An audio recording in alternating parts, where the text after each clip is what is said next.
Bienvenue à toutes et à tous pour ce nouveau Deep Dive. Bonjour Evelyne.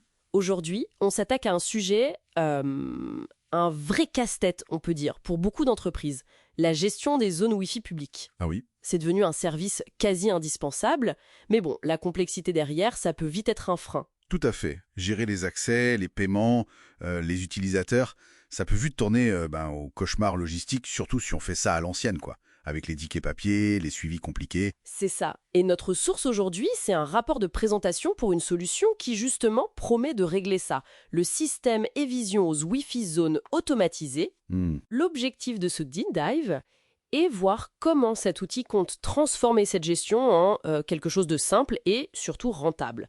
Le doc le présente comme un pilote de succès. Alors, déballons ça. Comment est-ce que cette solution prétend résoudre ce fameux casse-tête ?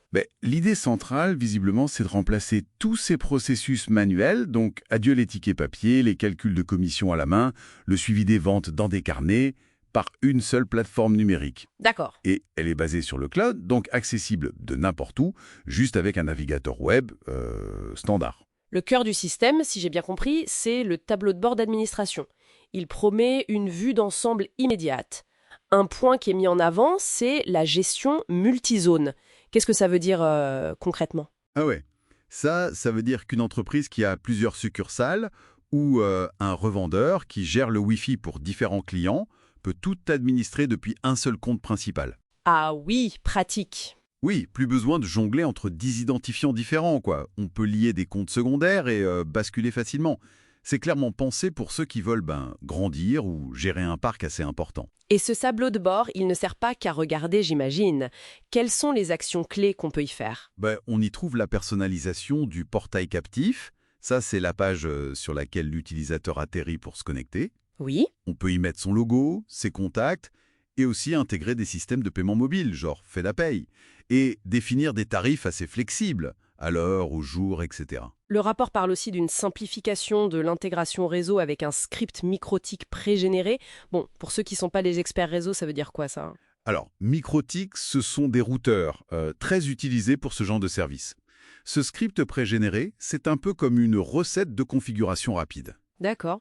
Ça évite à l'installateur de devoir faire des réglages manuels compliqués, ça simplifie la mise en place technique au début. Le système mise aussi pas mal sur la transparence, avec des exports de données possibles, un journal d'activité détaillé. Bon, passons à la partie commerciale. C'est présenté comme un point fort du système. Comment ça marche pour vendre ces accès Wi-Fi ? Alors là, le système intègre une gestion des partenaires et des vendeurs. Chacun a son propre compte, souvent accessible directement sur smartphone, Mhm. et il peut vendre les accès de manière digitale, donc plus de papier. Les codes d'accès sont générés et hop, envoyés au client par WhatsApp ou SMS.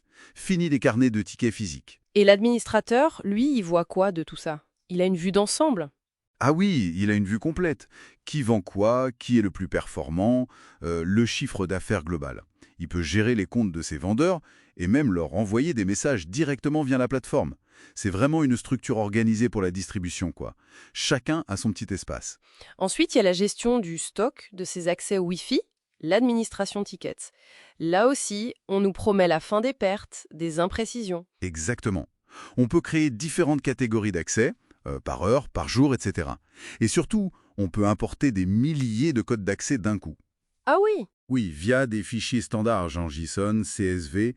Ça, c'est utile si on migre depuis un autre système ou si on a déjà une liste de codes. La plateforme gère les doublons, elle permet des modifications groupées comme changer le prix de centaines de tickets d'un seul coup. Pratique. Écoutez, finance. Le maître mot, ça a l'air d'être la transparence avec la section Mon solde. Oui, c'est ça. Le tableau de bord financier, il est conçu pour être clair. On voit les ventes récentes qui sont validées après un délai de sécurité de 72 heures apparemment. D'accord. Le montant qu'on peut effectivement retirer, les demandes de retrait qui sont en cours et le total qu'on a déjà retiré. Et le retrait d'argent lui-même, c'est automatisé aussi ? C'est ce qui est décrit, oui. On configure son numéro de mobile monnaie une fois, on indique le montant à retirer et on valide. Simple. Voilà.